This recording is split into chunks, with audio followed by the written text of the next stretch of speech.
General, vamos a recordar al comandante Uber Matos, Julio Schilling, analista político. Me acompaña. Julio, ¿qué tal? Encantado. Andrés Albuquerque, analista político, también representante del doctor Manuel Cuesta Murú aquí en Miami.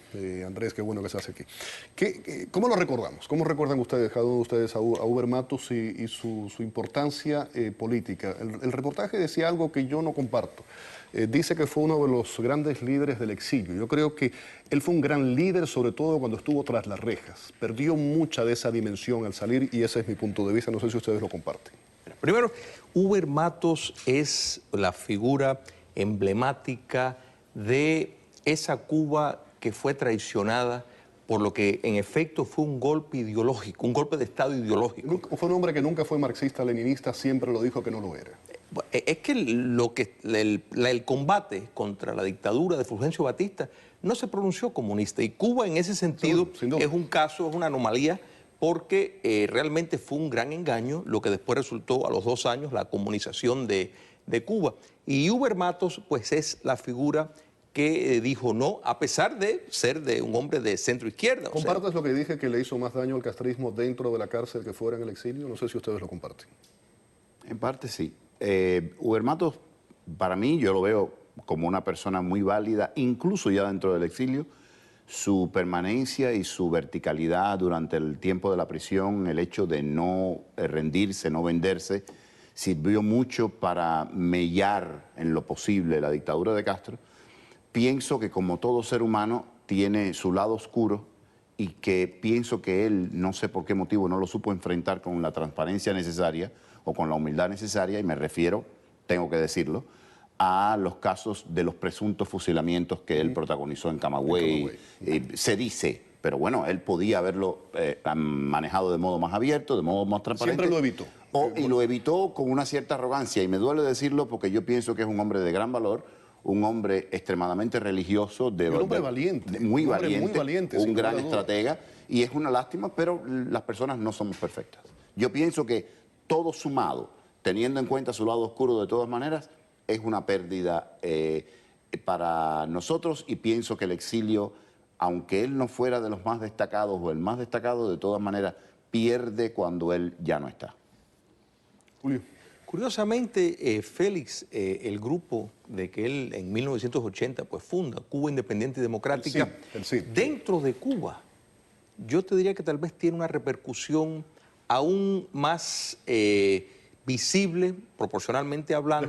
Desconocía eso que estás diciendo. Correcto, sí, tiene una gran presencia a nivel de la población en Cuba. Y yo creo que en gran medida es por la asociación que tiene naturalmente esa organización con la figura de Uber Matos, porque ha sido una de las figuras que el régimen ha intentado borrar, de distorsionar y constantemente estar atacando, proviniendo de sus filas, o sea, de sus filas históricas. Entonces eso a veces es difícil de separar, y más de nuevo que es un hombre de centro izquierda, o sea, un socialdemócrata de lo que es la izquierda democrática, y en ese sentido el lenguaje de él en muchos de sus planteamientos es habla de justicia social, habla de determinadas cosas de que el régimen se ha querido apropiar. Sin embargo, un hombre que viene además de la docencia, fue maestro. Fue maestro en Yara.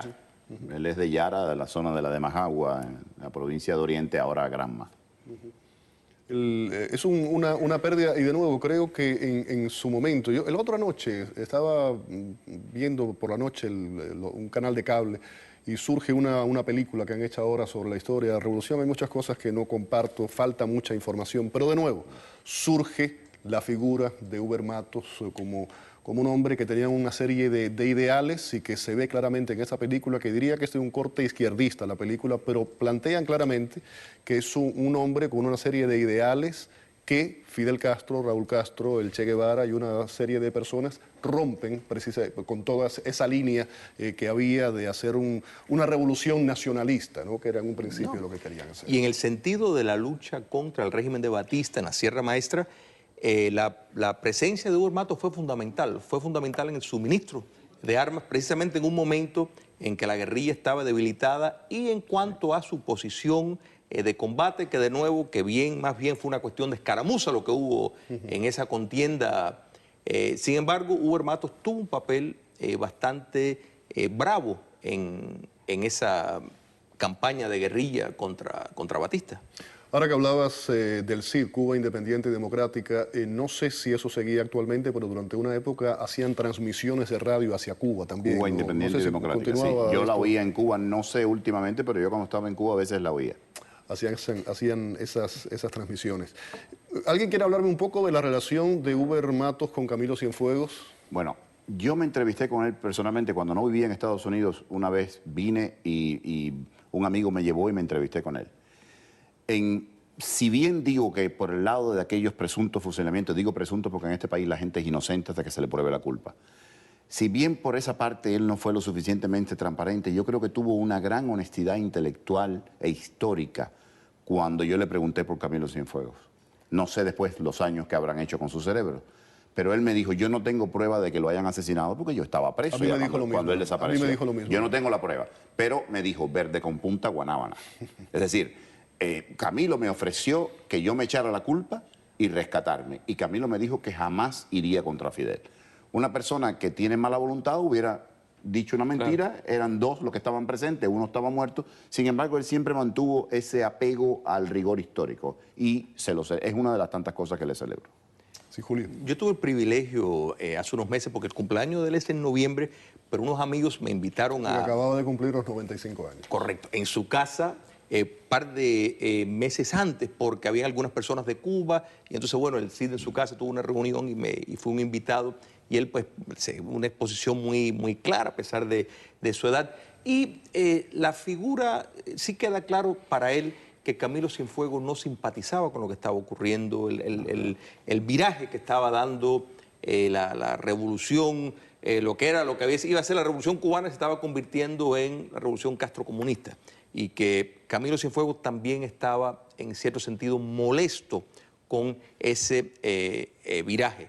Yo creo que la figura de Uber Matos hay que entenderla lo que dejó de tener al romper con lo que él veía venir en un periodo muy temprano.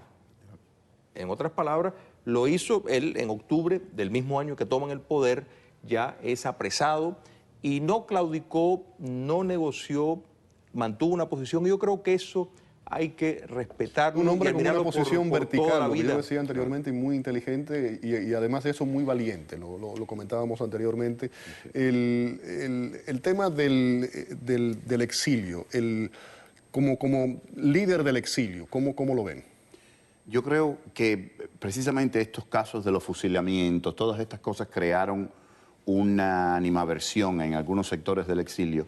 Había otro talón de Aquiles también que se decía que la CIA había financiado su organización. Estaba el tema de los fusilamientos y estaba ese otro como segundo. Sí, también. Repito, nunca lo podremos probar, no lo sabemos.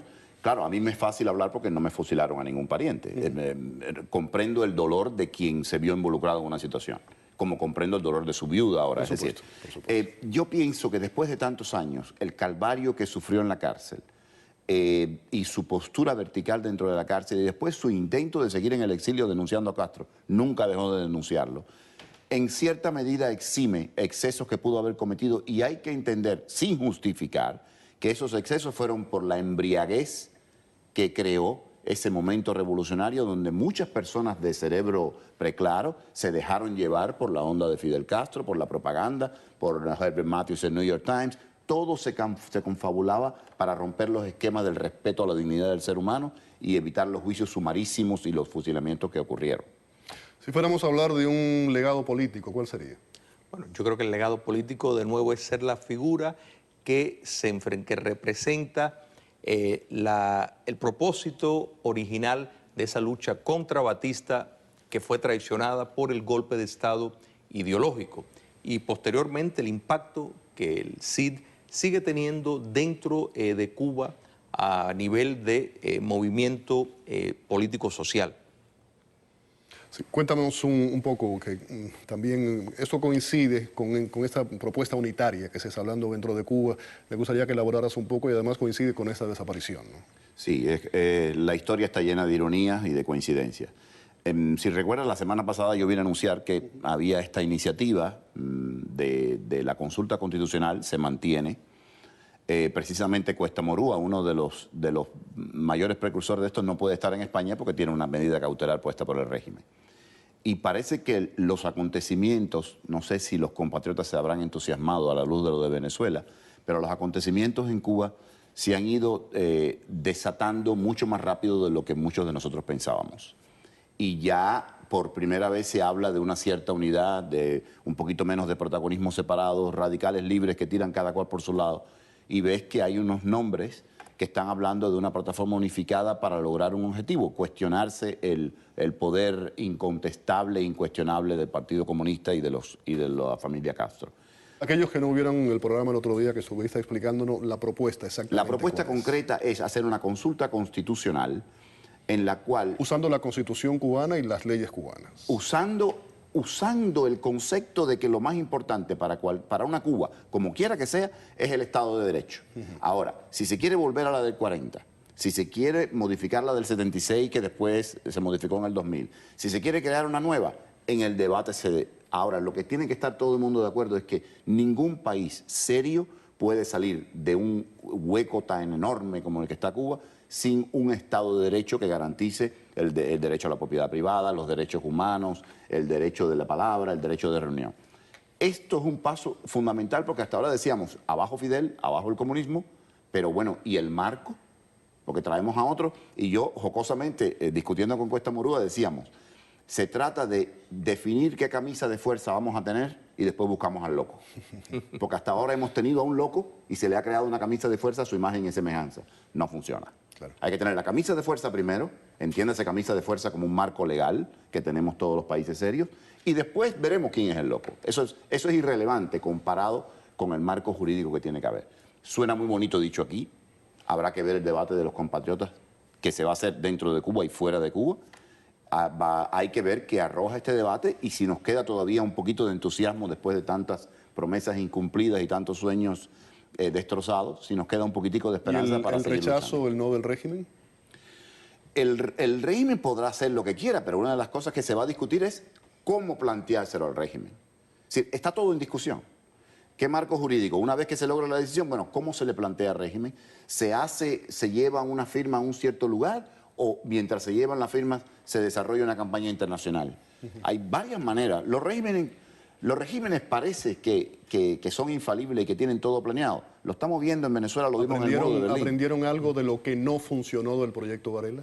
Yo pienso que sí, y el proyecto Varela tiene hoy más que nunca vigencia. Simplemente el tiempo pasa, las condiciones se actualizan y los seres humanos actuamos de consecuencia. Julio, una reacción y me voy contigo. Mira, uno de los aliados más formidables de la libertad y la democracia es los imponderables. Y yo creo que movimientos y procesos como el que se está tratando, uno no sabe qué es lo que va a dar la chispa. Primero, pone al régimen en defensiva. Y segundo, no se sabe qué es lo que va a dar lo que hace falta, que lo estamos viendo en Venezuela, lo estamos viendo en Ucrania, precisamente que el pueblo recapacite y reclame su derecho de ser libre. Muchísimas gracias a los dos, Julio Schilling, Andrés Alburquerque, gracias por haber estado aquí en A Mano Limpia. Vamos a la pausa, al regreso, Sandor Guillén podría recibir una condena de hasta 30 años por la muerte de la adolescente Kaile Camacho. Vamos a recordar el momento del accidente y qué es lo que está pasando durante este proceso legal. Volvemos.